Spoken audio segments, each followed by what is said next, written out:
freue mich wahnsinnig über Conor Maynard.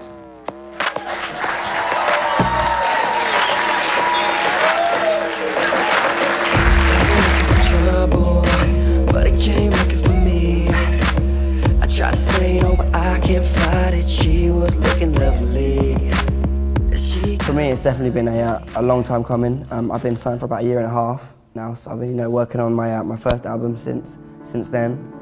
I was obviously noticed through YouTube initially. I started on the internet, and I started that about 3 years ago, 3 or 4 years ago. So it's always been building since then. I've been building a fan base. Can't reach, you open my eyes, and I'm ready to go, lead me into the light. Kiss me, infect me with your love and fill me with your poison. Well, initially Neo saw one of my covers, which is absolutely insane, and then he kind of reached out. I was a bit nervous about it at first. I didn't want to kind of get too ahead of myself and be like, yeah, Neo, he loves me. And then realised it was just my friends playing a joke on me and then looking like an absolute idiot. So I kind of made sure it was him, and sure enough, I did end up sitting on Skype with him, kind of talking to him about music. And he told me he wanted to sign me, so it kind of started this big buzz in the UK, like who's this British boy that kind of Neo wants to take off to America and sign. So when he came over to the UK, his manager kind of called me saying, Neo's here, I'd love to meet you. So I went to this, it was in a hotel, but it was like the penthouse suite, so the big room at the top, so I had to go all the way up to the top. I was really nervous, and I kind of spoke to him, and he told me he wanted to sign me properly, and then he kind of said, right, I want you to sing for me. And he had a big camera like that, filming me while I was singing, so I was so nervous, and I sang Nothing on You, Bruno Mars. I sang that, and yeah, he really liked it, and he says, I'd love to sign you, and I had gone to Miami to work with Pharrell Williams. I was out there with him, and then Neo kind of heard that I was in the States, and he kind of called and was like, I'd love to work with you while you're over here. It was kind of annoying because I only packed for 1 week, so I had to wear all the same clothes the second week. But it was worth it being in the studio with Neo was crazy anyway. So I definitely enjoyed it.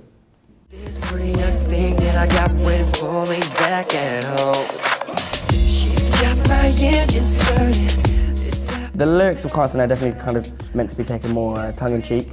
When I wrote it, actually, funny enough, when I did write it, we had the beat, and I absolutely loved the beat, and I was like, we've got to write something crazy on this. So I had the only idea I had in my head to start with was Houston, I think we got a problem. So we started with that. And then yeah, I was like, I want everyone to sing that bit. So then after that, we're like, okay, what else can we write the song about? So we kind of did, we kind of came up with a whole catchy chorus. And yeah, it was just, I suppose, meant to be something that's kind of really catchy, makes you want to sing along, makes you want to dance. And yeah, I wasn't really trying to say that when I walked down the street, girls just jump on me, because that wasn't the case. But it was just a bit of fun, I suppose. And yeah, I build into what's to come, so yeah. Stop it. Shut up! Yeah, that is kind of crazy. It's kind of definitely got a lot more kind of frequent recently. Obviously, when I did my YouTube things, it did kind of happen every now and then. But now it is kind of crazy. I mean, the other day I was walking around the corner to a corner shop just to get milk. And I had to take 3 pictures on the way there, and it's literally 2 minutes away from my house. So that was pretty insane, kind of only walking that far and 3 people recognising me. But yeah, I've had some weird experiences though, like being chased and stuff.